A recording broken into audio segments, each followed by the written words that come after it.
Terima kasih Anda masih bersama kami di Ainis Jabar dalam program Gaspol Menggagas Politik. Anda masih ditemani saya Irfan Budiawan dan kita masih berbincang bersama Ketua KPU Kabupaten Pangandaran Bapak Muhtadin. Tadi sudah disampaikan bahwa maskot yang diusung yaitu adalah biota laut lobster dengan filosofi agar juga lobster dengan begitu hebatnya dalam menahan berbagai macam tentunya tantangan seperti berada di dalam karang, lalu juga ombak, dan ketika diangkat ke daratan juga masih bisa bertahan hidup dengan cukup lama. Seperti itu juga menjadi tantangan bagi penyelenggara dalam hal ini KPU Kabupaten Pangandaran untuk bisa bertahan dalam berintegritas, netralitas, dan juga kapasitas yang terus dijunjung dalam penyelenggaraan pemilu kada kali ini.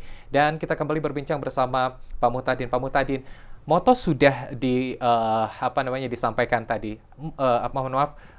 Maskot sudah disampaikan. Moto sendiri yang diusung untuk pilkada di Kabupaten Pangandaran ini seperti apa nih, Pak? Kita punya yang namanya tagline ya dalam pilkada serentak pemilihan Bupati dan Wakil Bupati Pangandaran tahun 2024. Tagline kita adalah pilkada cemerlang, ceria, meriah, memilih langsung. Ini dimaknai sebagai bagaimana masyarakat Kabupaten Pangandaran dalam menyambut pesta demokrasi pemilihan Bupati dan Wakil Bupati Pangandaran berharap sebagai satu momentum yang disambut dengan penuh keceriaan, dengan penuh kegembiraan, karena sebagai salah satu agenda reformasi bangsa kita adalah masyarakat memiliki sarana kedaulatan secara langsung dengan memilih Bupati dan Wakil Bupati Pangandaran langsung tanpa diwakilkan oleh siapapun. Nah, kemudian yang kedua, kita punya yang namanya tema pilkada sekaligus moto juga. Tema pilkada kita adalah pemilihan Bupati Pilkada 2024 sebagai sarana edukasi dan wisata politik demokrasi. Ada dua frasa penting dalam proses tema ini. Yang pertama adalah edukasi politik, yaitu pendidikan politik.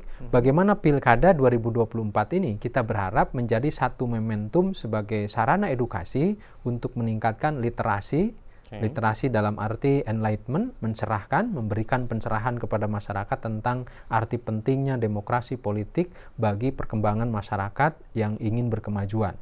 Yang kedua juga menjadi enrichment, yaitu untuk memperkaya pemikiran, pengetahuan, gagasan tentang pentingnya berserikat, berkumpul dalam sebuah tata kelola negara dengan sistem demokrasi. Dan yang ketiga adalah empowerment, bagaimana pilkada ini, pemilihan bupati ini sebagai momentum untuk memberdayakan masyarakat pada aspek-aspek baik terlibat sebagai penyelenggara sekaligus juga momentum bahwa mengikuti pilkada ini untuk peningkatan taraf hidup masyarakat petani, buruh, nelayan di Kabupaten Pangandaran melalui momentum pilkada adalah bagaimana menjadi semakin berdaya dengan menitipkan harapan, impian, cita-citanya kepada calon-calon dalam pelaksanaan tahapan pilkada tadi. Nah, itu saya kira. Dan kemudian yang kedua, frasa kedua adalah sebagai wisata demokrasi. Kita berharap pilkada, pemilihan Bupati dan Wakil Bupati Pangandaran sebagai satu wahana etalase kedewasaan berpolitik masyarakat yang menghadirkan satu tradisi politik yang menggembirakan. Menjadi kebetulan visi misi Kabupaten Pangandaran adalah kabupaten wisata. Kita berharap pelaksanaan perhelatan akbar pilkada ini menjadi satu momentum yang bisa menghibur masyarakat. Hari Rabu tanggal 27 November itu adalah hari yang libur, hari diliburkan, dan hari libur nasional. Maka masyarakat datang ke TPS untuk nyoblos, untuk milih dengan penuh kegembiraan, dengan penuh keceriaan, begitu. Oke, baik. Nah, ini dia tadi mulai dari tagline dan juga tema yang diusung oleh KPU Kabupaten Pangandaran, Pilkada Cemerlang, ya, ceria, memilih langsung, dan juga tadi yang paling penting adalah soal tema sarana edukasi dan juga sebagai wisata politik bagi masyarakat, juga agar pemahaman terutama soal berpolitik di masyarakat, terutama dalam pilkada, dan tadi soal tempat Kabupaten Pangandaran sendiri sebagai tempat wisata menjadi salah satu upaya dalam kegiatan ini agar masyarakat berpartisipasi aktif, ya Pak, ya, dalam kegiatan Pilkada Serentak 2024 ini. Dan juga untuk launching sendiri ini sudah terselenggara kapan nih, Pak? Betul. Launching kemarin kita selenggarakan tanggal 9 ya. Tanggal 9 di beberapa bulan yang lalu dan kita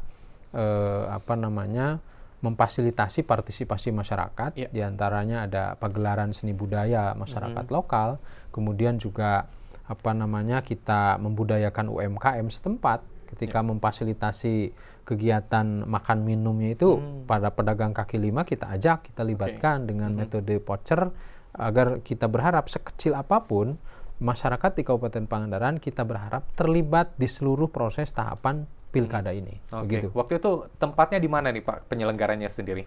Tempat kita melaksanakan launching itu di alun-alun Paamprokan Pangandaran begitu. Baik. Nah, terkait juga tentunya harapan agar masyarakat bisa ikut serta atau berpartisipasi dalam Pilkada serentak 2024 tak lepas juga melihat dari penyelenggaraan pemilihan presiden dan juga pemilihan legislatif di tahun ini. Seperti apa target yang ditetapkan oleh KPU Kabupaten Pangandaran untuk Pilkada serentak ini, Pak? Baik, partisipasi masyarakat ini bagi kami ya, di mana pemilu demokratis tentu mensyaratkan adanya partisipasi masyarakat. Sebuah pemilu yang dilaksanakan, sebuah pilkada dilaksanakan sangat tidak mungkin tidak mengundang partisipasi masyarakat sebesar-besarnya. Belajar dari pemilu 2024, partisipasi kita sudah di angka 82%. Oke, tinggi Pak. Cukup tinggi begitu, dan kita berharap di pemilu 2024, di pilkada 2024 ini juga kita memperoleh dan mendapatkan dukungan partisipasi dari masyarakat yang setinggi-tingginya. Karena walau bagaimanapun salah satu target kita bagaimana masyarakat terlibat ini sebagai bentuk partisipasi, baik pada dimensi kualitatif, yaitu masyarakat datang ke TPS untuk berpartisipasi, untuk nyoblos di hari pemungutan suara, adalah merupakan satu kesadaran politik, bukan hanya karena dia dipaksa oleh pihak-pihak tertentu atau karena ada ditarik oleh misalkan ada money politik di situ, tetapi kita berharap betul-betul menjadi sebuah kesadaran bahwa datang ke TPS itu adalah hak konstitusional warga negara. Yang kedua, pada aspek dimensi kuantitatif, kita berharap partisipasi kemarin 82% paling tidak bertahan di angka 80% atau paling tidak kita ingin berharap lebih meningkat dari itu begitu. Targetnya begitu. Targetnya seperti itu ya Pak ya, di angka 80% untuk tingkat partisipasi masyarakat. Dan langkah seperti apa yang juga akan terus dilakukan oleh KPU Kabupaten Pangandaran untuk melakukan sosialisasi kepada masyarakat agar hadir dalam pemilihan kepala daerah nanti. Namun kita jeda terlebih dahulu Pak, jawabannya nanti kita ketahui lebih lanjut selepas jeda. Tetaplah bersama kami dalam program Gaspol Menggagas Politik.